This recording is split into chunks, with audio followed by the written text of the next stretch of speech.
Hi, and welcome back to the Delve podcast. I'm Allie. I'm a staff therapist here at Delve Psychotherapy of Chicago.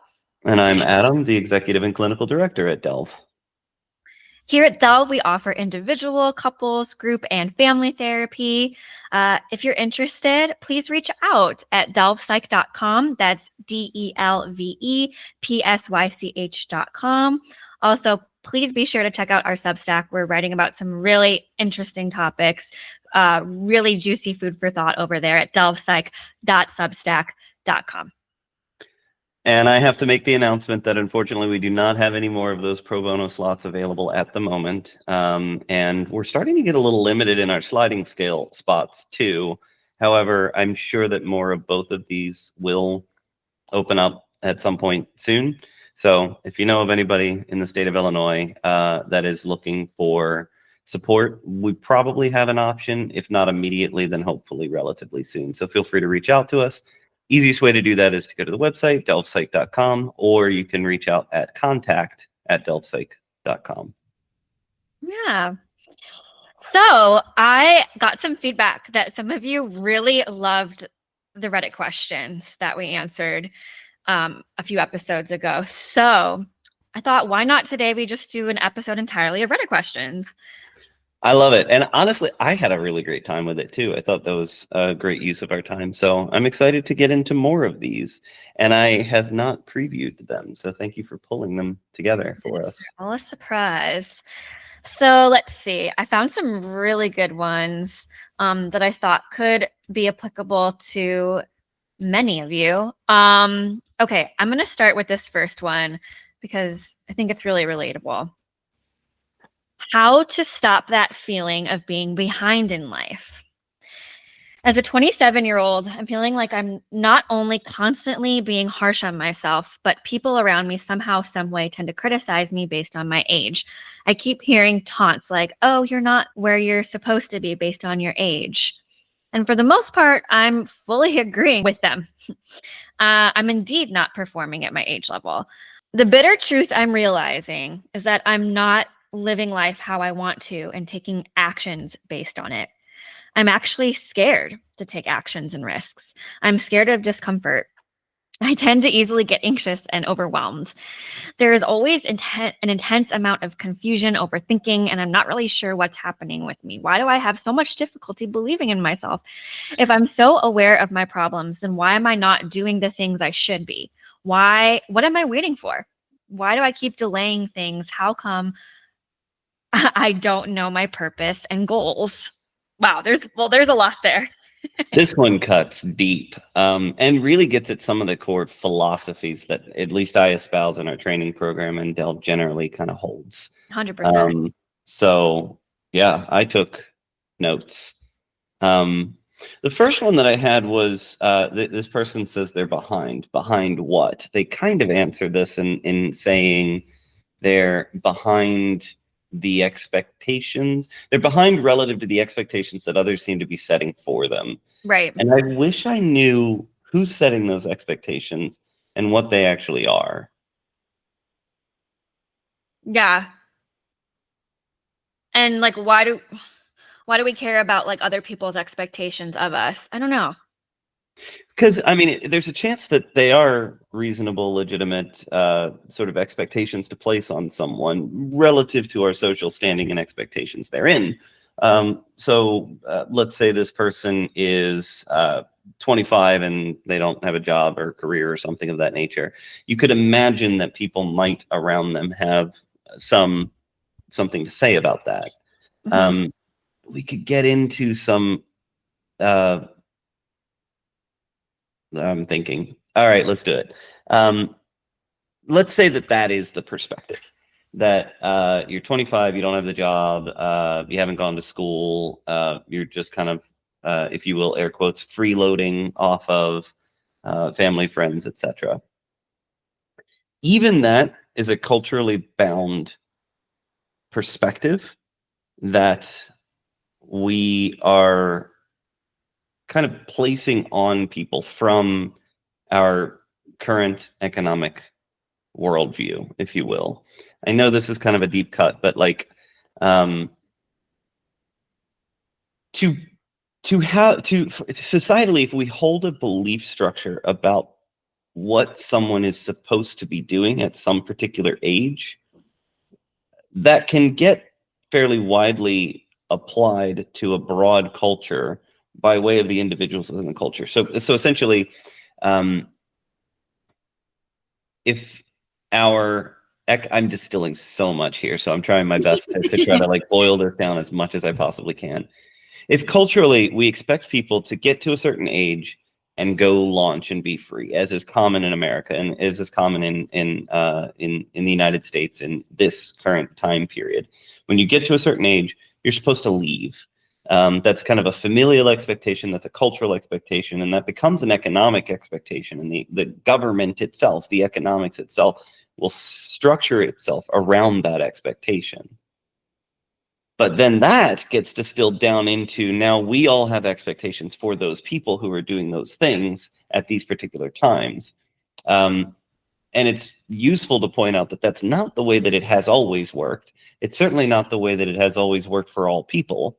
For instance, we know that some major cultural shifts happened with respect to women in America in the last 150 years, essentially. It was not the case that you would get to 18 and be expected to get out and go get a job, etc. We've obviously shifted that. If you look at some of the earliest cultures, or there's still some cultures that are like hunter-gathering cultures in sub-Saharan Africa, that's certainly not how they structure their systems. And there are many other cultures that have things organized in different ways. So this idea of like, I'm behind relative to the expectations that specific other people are offering to me based on their cultural understanding. And I just want us to kind of note that all of this is culturally bounded, firstly. That doesn't mean that it's not legitimate to feel this way or to have these perspectives. I just want us to notice that behind is relative to the others and to the systems with which we are in. I don't know. What do you think of that? Yeah, 100%. A lot of times in session with clients, we talk about just like how much our society has influenced the way we think, like this whole idea of productivity, right? It's very bound to this like capitalistic society that we live in, right? And we feel bad if we're not accomplishing something for the day, we're not being productive and having some sort of output for the day. When maybe some other cultures would be like, yeah, maybe like the best use of your time would be to like take a day for yourself and like be in community with others and just connect and like, take care of yourself as a human. But in the society that we live in, at least in America, it's like the best use of your time is to have some sort of output that's like tangible based on like work. Yeah. I'm thinking about, I believe I just read that maybe it was Sweden has been doing some experimental 4-day work week pilot programs. Oh. So I'm just looking at an article from Euronews, which, as I understand it, is relatively centered in terms of the political spectrum in their reporting, probably a little left-leaning. But regardless, I'm looking at this article indicating that a number of European countries are either embracing or experimenting with the 4-day work week. And at least from what I've seen is that typically, obviously, staff tends to like it better. And productivity usually doesn't drop as far as I know. I can't point to solid, let's say, empirical data for that yet. I may take some time and see if I could dig into that, and that should be one of our standards. But I do want to say that at least my subjective experience and some of the external reporting is that like a 4-day work week doesn't seem to decrease productivity, and probably does a lot to help people to feel more balanced in their lives. Separately, should productivity be the metric? Is that what we're going for? Is that where, I think that's the messaging we're getting from society, at least in the US. But But yeah, so all this context of like the systems that we live in are important in assessing this Reddit question. The next thing that jumped out to me was saying that like it's kind of like they know what they want, but they're scared to actually take the steps because they're scared of discomfort. Yeah, what do you think of that? I wrote that down too. I feel like the growth happens in the uncomfortable. Like if you obviously it's cushy and warm to stay in like what's familiar, what's comfortable. We like that. But you know, if you want to make change and move forward in your life and do something new and different, it's gonna be uncomfortable. There's an element of like discomfort that's gonna happen, and you can't go through life avoiding discomfort. Like that's part of life, especially if you're trying to go for something that you want. It's just a part of it. That's what as evidenced by the question itself too. This post is not written by someone who is comfortable. They're not comfortable. So here they are saying like, I'm scared of discomfort. Here they are in discomfort, writing about their discomfort, living in their discomfort, and in some ways choosing the discomfort that they're in. I get what they're saying. I'm not altogether naive. They're saying like, oh, but if I just kind of stay home and stay close to my creature comforts in the immediate moment, then I will feel that kind of temporary comfort rather than the discomfort of leaving, trying, failing, etc. But a frequent thing that I say is that this ain't comfortable. It might seem like it on the surface, but if you think about it for even a half a second, this ain't comfortable. It's just uncomfortable in a slower and maybe bigger kind of way. Yeah, and perhaps more painful way down the line, because you didn't go after like what you wanted. Yeah, it's kind of choosing the lesser of two evils, I guess, in their minds. Right. Absolutely. I do think that shifting the mindset away from the immediate to the intentional is difficult. It's the difference between what we would call reacting and responding to emotion. I think I've got a Substack up on that. If not, I should, but I think I did. Yeah. But when we are reacting to emotion, all we're trying to do is get rid of an unpleasant emotion or cling to a pleasant emotion. And that could just be like a kind of peace, a kind of simplicity, something of that nature. We might be clinging to that, and we don't want to let that go for the risk of going outside and trying the thing.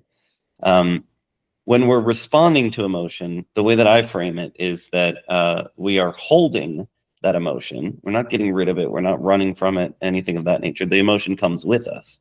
And simultaneously, we're making decisions in the direction of what I call goals, needs, and values.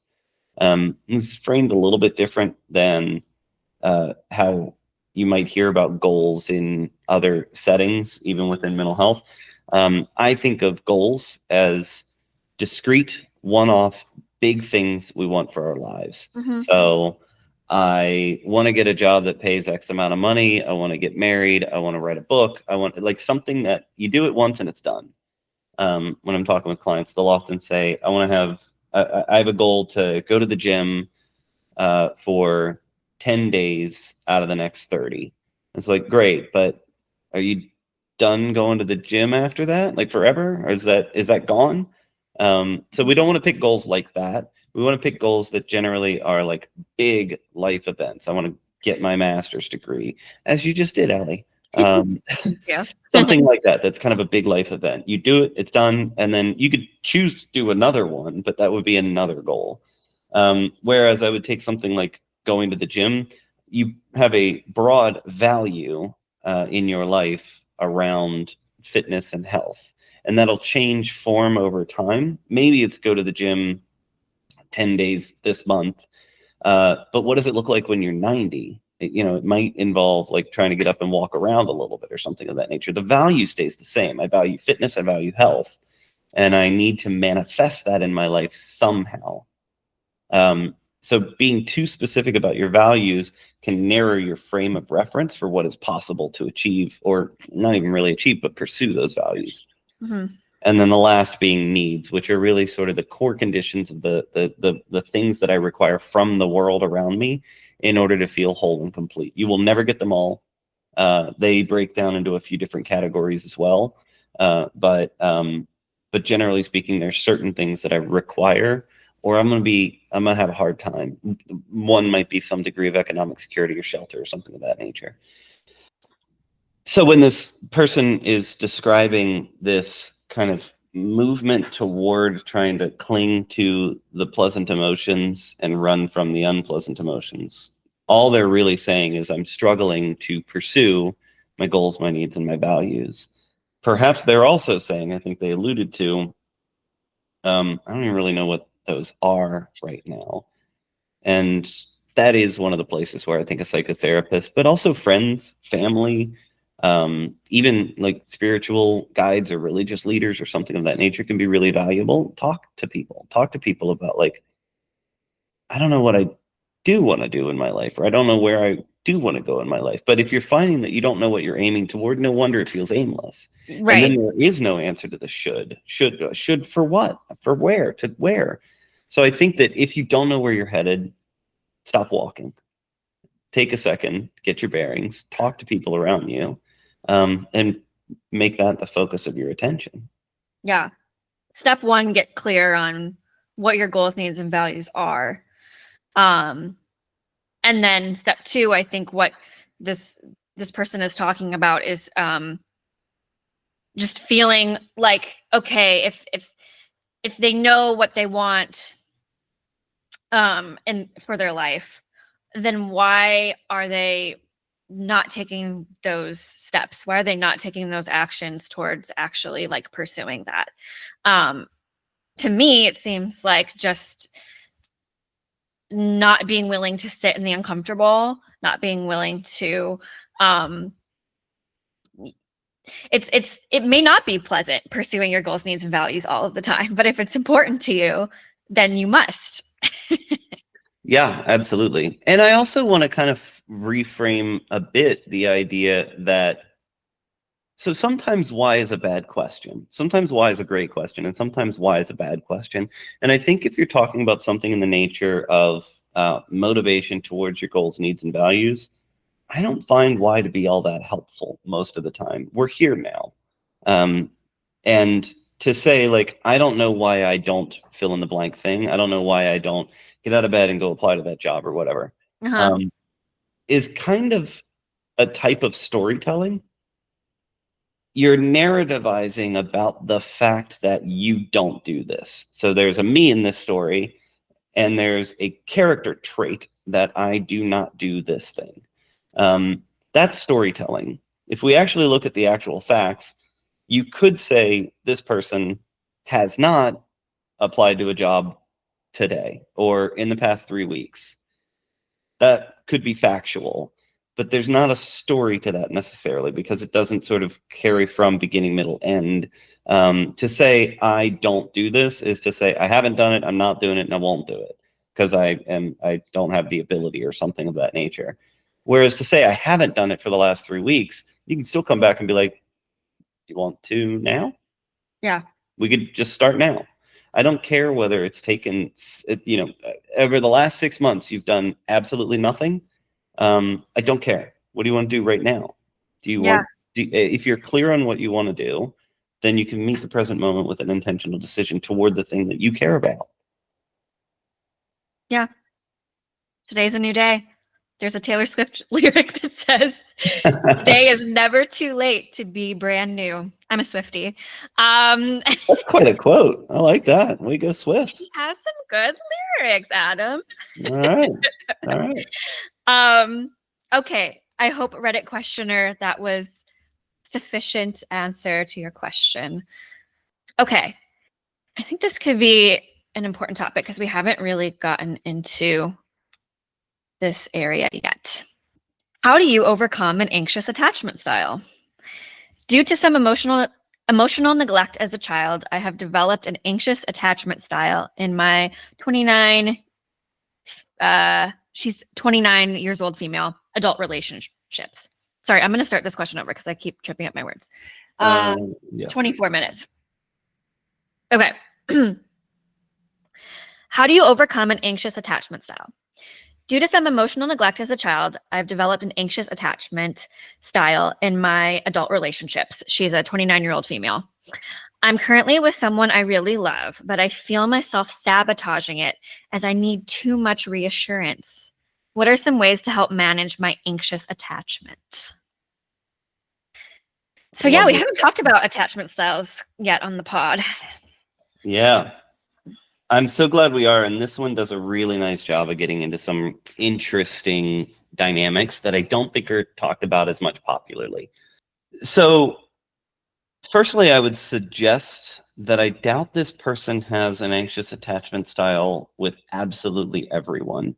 And that's one of the key differences between, I think, the popularization of attachment theory and the actuality of attachment theory is that we have different attachment styles to different people. It is entirely possible to have a secure attachment relationship or dynamic between myself and my mother, to have more of an avoidant one between myself and my father, to have a secure one between myself and an employee, to be anxious relative to a romantic partner. It's entirely possible to have different attachment dynamics with different people, and for you to adopt different roles within different relationships over time. So perhaps you tend to be very secure in your friendships and very anxious in relationships. I'm thinking of a Love is Blind, what do we cast member that very much demonstrated that, and it's also entirely possible to be in one role in one romantic relationship and then come into another romantic relationship and discover that you're in a different role. In this one I was more anxious, in that one I'm more avoidant, in this one I was more secure, and now I've turned more avoidant. So these are roles rather than something that is affixed to a person. I do agree, and this is well evidenced from Bowlby and many others, that there does tend to be something of a relationship between a parental attachment experience and a romantic attachment experience, but even that is not one-to-one. And Levine and Heller in the Attached book talk about circumstances when people had insecure attachments in their parental relationships, and then almost spontaneously develop secure attachment with a romantic partner, as if to say, I saw what not to do. Let's go back to what to do, and let's intuit what to do and fluctuate straight into that, really just out of sheer figure it outitude. Right. So that's one piece. Yeah, kind of using them as like an anti-role model. Yeah, no, I think this is really important and something that you made me think differently on this topic too, because kind of the popularization of this in the zeitgeist is like, I am this, I am that, I am this attachment style. Versus it could vary based on the person that you're with, based on each relationship. Like it's not hard and fast that you always will have an anxious attachment style, which with every partner that you have. So yeah, I found that shift in it really interesting because I don't think that that's the popular understanding of it. So. Absolutely. And also, again, if you start going down the path of saying, I am anxious, I have an anxious attachment style, we're telling stories again. We're starting to create a narrative about who we are. We would also call that an appraisal. We're creating an appraisal about who we are, which again has a beginning, a middle, and an end. I've been this way, I am this way, I will be this way. Where's growth in that? If you start to believe that, then you've decided that you cannot grow. You cannot change. Or you've even made it, like, perhaps you've just made it more difficult. I am this way, and now I need to change. Rather than what we could do is frame that as, I have tended to do this, I tend to experience this, and now I want to try some different things to see if I can create a different experience for myself. You are existing in a moment. You are not a static entity. It's sort of like think of yourself as the ship of Theseus that you truly are. You are constantly experiencing change and growth in matter as well as manner, and very much can embrace that as an opportunity for growth and change throughout your lifespan. We got to be careful about these appraisals, and we got to be careful about these stories we tell ourselves about who we are, who they are. We're way more dynamic than all of that. And the stories are often the thing that creates the stuckness that then we rail against. Well, yeah, because I think it becomes, in some ways, a self-fulfilling prophecy if you're just telling yourself all the time that that's who you are, and you really start to identify with it. I can't remember, what was her name on the most recent season of Love is Blind? Was it Madison? Who was the one that was like, I am an avoidant? Yeah, I don't recall. I don't remember the name of it. But I think she very much like identified with it and just kept acting as such in that manner. But yeah, it's interesting to me because yeah, if we want to grow and do differently, then we have to like give ourselves the room to do so instead of just telling ourselves that we are this. So powerful are those little identity labels that we give ourselves, and these can be powerful in ways that we would experience as air quotes good or bad. So beginning to identify as a mother can help someone to really step into that role. Beginning to identify as a failure can help one step into that role. And so you just need to be careful about the stories that you're telling yourself. Mm-hmm. I also want to take this question a little bit more at face value, though, because they are saying, okay, but I'm in a relationship and holy hell, I'm freaking out. And I would like us to try to help with that side of things as well. What have you seen in working with clients or friends or in the popular media about how people interact with that attachment anxiety and what we might be able to do? Yeah. Well, this person specifically talks about kind of needing so much reassurance from her partner to the point where it feels like sabotaging. Because I've seen where the person who feels anxiously attached in that particular relationship is constantly doubting, no matter how much the other person reassures them, like, yes, I love you, like, I'm here for you, I'm not going anywhere. How the anxiously attached person, if they constantly are like, okay, but really, like, are you sure? Like, no, let me ask again and again and again, that can wear on the other person after some time. It's like, I don't know what else to do. And I'm actually getting a little offended here that like, you're not believing me when I tell you like, I love you and I'm not going anywhere. Yeah, absolutely. I can see that dynamic, and I think it's a really painful one because we end up kind of creating, we manifest the very thing that we fear so much. But one thing that I want to reframe in all of this is you do not need reassurance. No one needs reassurance. That is not what I would think of as a psychological need. You are maybe thinking doubtfully, you are experiencing doubt, and you are fearing loss. Those feel truer to the actual experience that you're trying to describe than needing reassurance. And that's a really important little shift. Rather than placing it external to you, I need you to do something in order for me to feel whole, because that is a core feature of the anxiousness itself. I need you to do something to make me feel better. No, you don't. You're just having an experience. And going back to the last question, and you're scared of the discomfort of that experience to some degree, most likely. So instead of saying, I need you to reassure me, I need to articulate my fear of loss. Still challenging for the other person, but I do think this is there's relationship skills on both sides here. Everyone, please stop talking so much about what your partner is doing and focus more on what you are feeling. That's step number one. Relationship skill number one, quit talking about their actions, focus on your own feelings. That's one.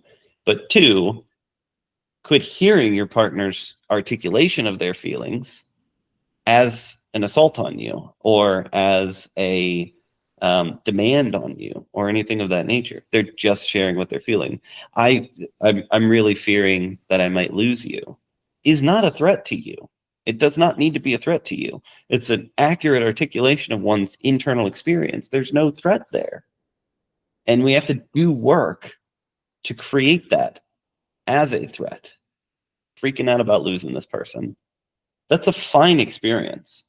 By the way, the other thing that we should say that Levine and Heller do a really great job of discussing in the attached book is that an anxious attachment approach is healthy. It is a healthy attachment style. It's an insecure attachment style, but it is still healthy. Avoidant attachment styles are still healthy. They're challenging, and they are often unpleasant, and they're certainly insecure, but they're not unhealthy. So let's chill with the language on toxicity and things of these natures. I think that is some definite reframing from the popular zeitgeist for sure. It's like, oh, you're an avoidant. Oh, I like you're toxic. I can only be with securely attached people. Like, just like challenging because they've married each other and they're so. Yeah, good luck, because I think like being anxiously attached or avoidantly attached, like it may take some extra work in that partnership, but it doesn't mean like it's not gonna work. And also, if we can double down on the building of process together, a way of being together, often those reassurances aren't big lifts anymore. So perhaps the first time that you need to reassure somebody, it's a big conversation. The second time you can reference the first conversation as like a hand on the shoulder and be like, we're good. And that's like the shorthand that a partnership can develop. What you want to be watching for in building process is this generally getting clearer, and am I generally feeling safer in it over time? It doesn't need to be like respective to the attachment insecurities themselves. The first time that you disclose that you're fearing loss or feeling anxious is probably not going to feel emotionally terribly safe. That doesn't mean it's not emotionally safe, but we want that general feeling of emotional safety in the partnership mostly to be growing. And then, of course, you'll have these little blips along the way where, a big fight happens and everybody feels really insecure. That's okay. That's normal.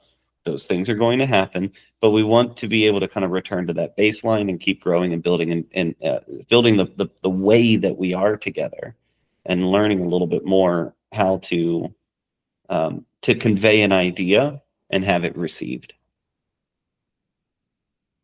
Yeah. I hope. Did you have anything else to say to this Redditor person? Keep getting out there. The anxiousness isn't a problem. And you're not doing anything wrong per se, as far as I know. Maybe you are, but probably not.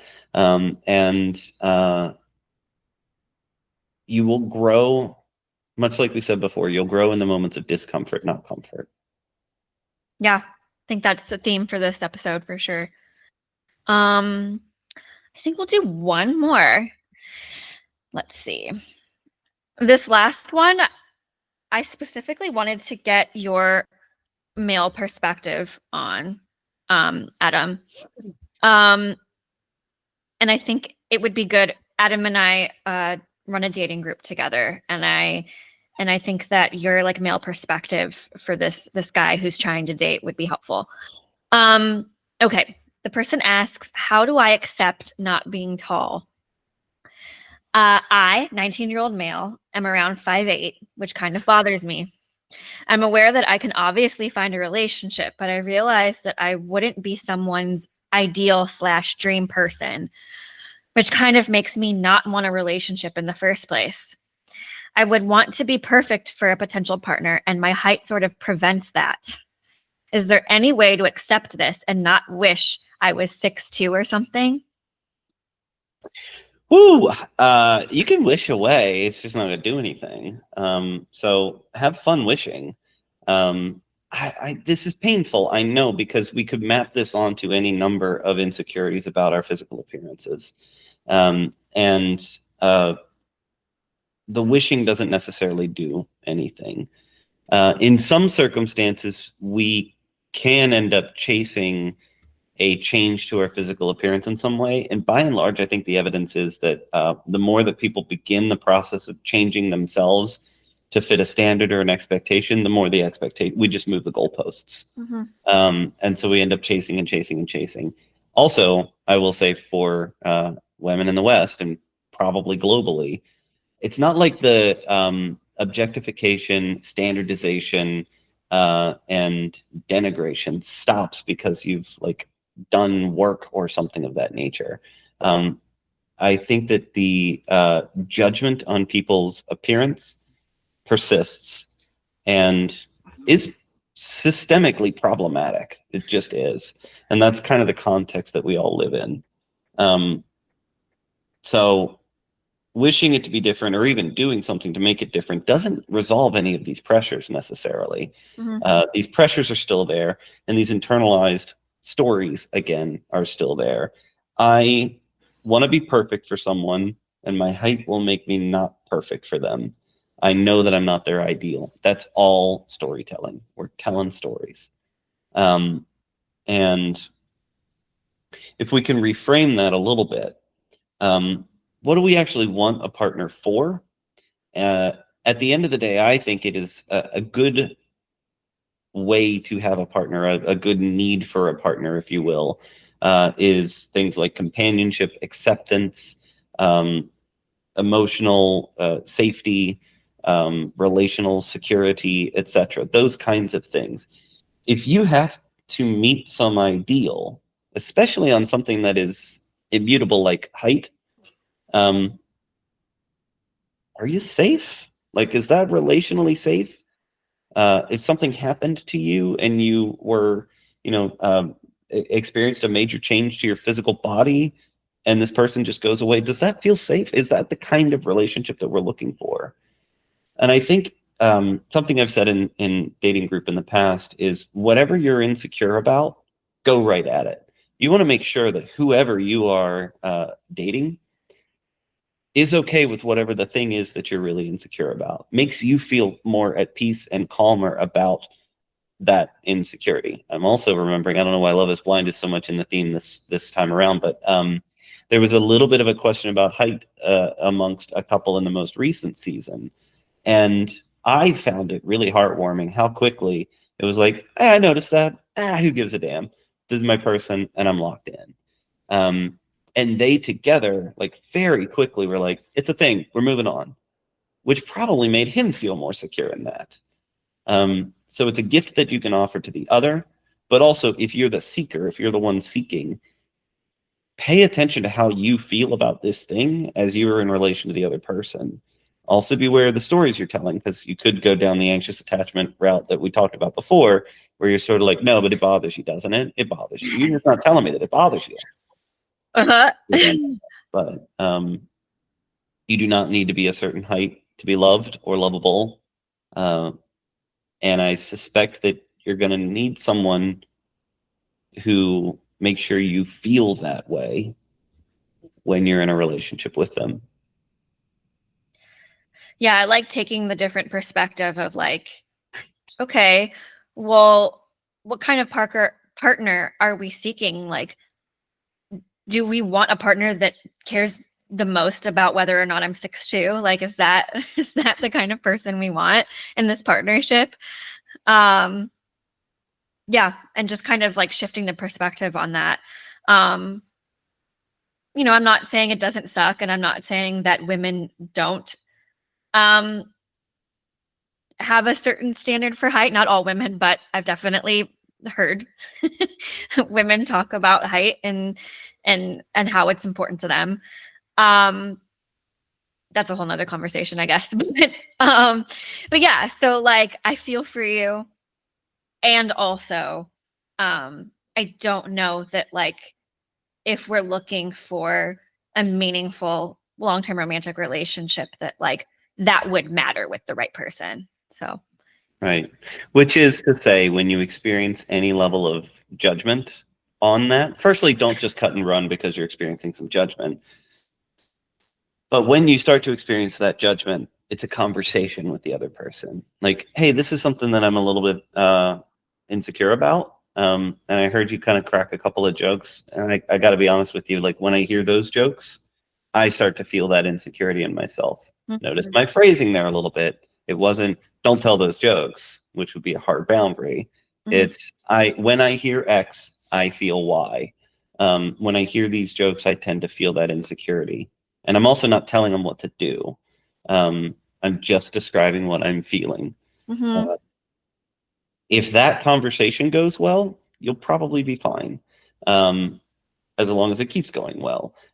If that conversation goes poorly, one, you felt that insecurity about the thing that you're already insecure about. You tried to address it. The other person wasn't effective in helping the circumstances insofar as they're able to.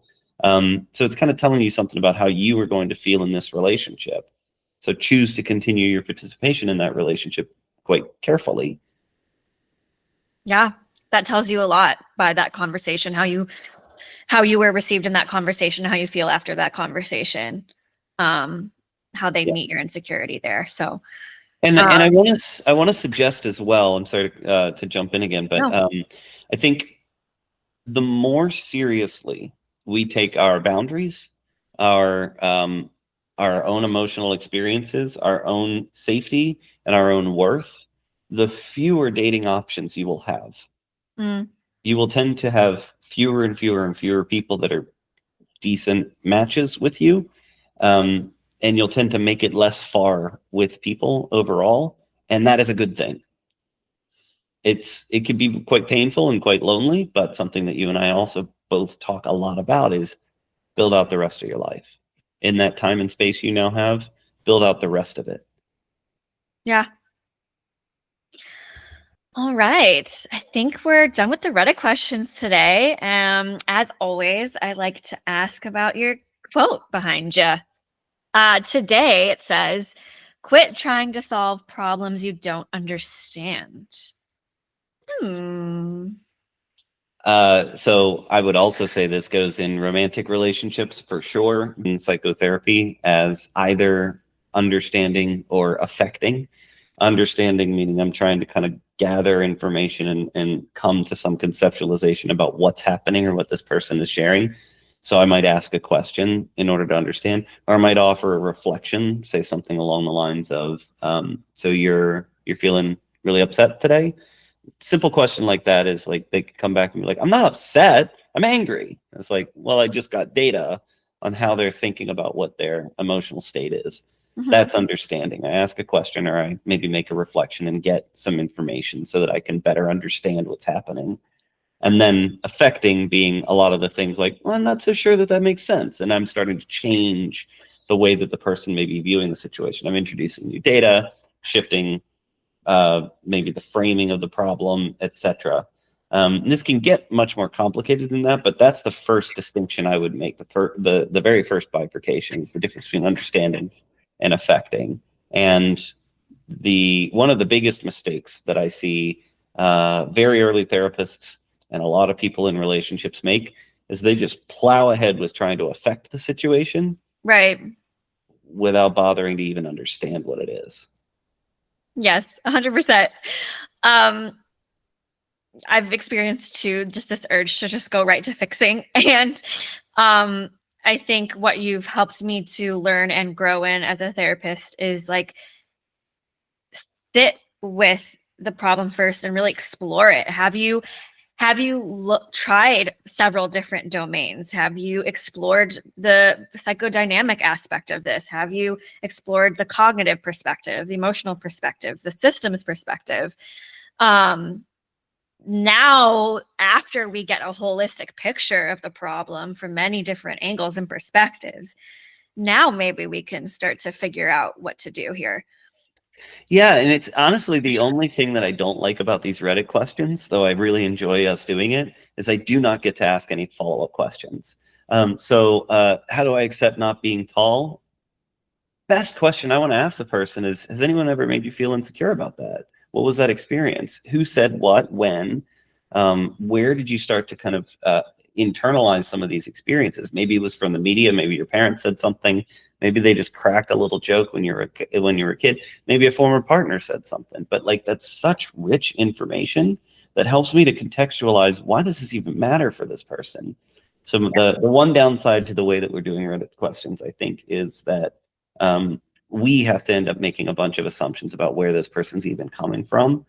So I hope they're still useful, but the caveat here is we're skipping this step on some level, and I wish we could ask so many more questions about how this person is experiencing it and where some of these ideas came from. Yeah, 100%. Wish we could ask some follow-up questions and dig a little deeper with these people. But yeah, I think even outside of therapy, I feel like people try to just like fix without fully understanding like what's even in front of them, what they're even dealing with, what they're even feeling. Can they even identify the emotion that they're feeling in this situation? Or that of the other person. Right. So definitely useful for sure. And do they even want help fixing it? Yeah. All right. Well, thank you for joining us for this episode of the Delve podcast and going through some of these Reddit questions with us. As always, Delve offers individual, couples, group, and family therapy. If you'd like to reach out for a consultation, you can visit delvepsych.com, DELVEPSYCH.com. And also, do check out our Substack. We're writing about a lot of interesting topics over there at delvepsych.substack.com. Thank you, Allie. Thank you. We'll see you all next week.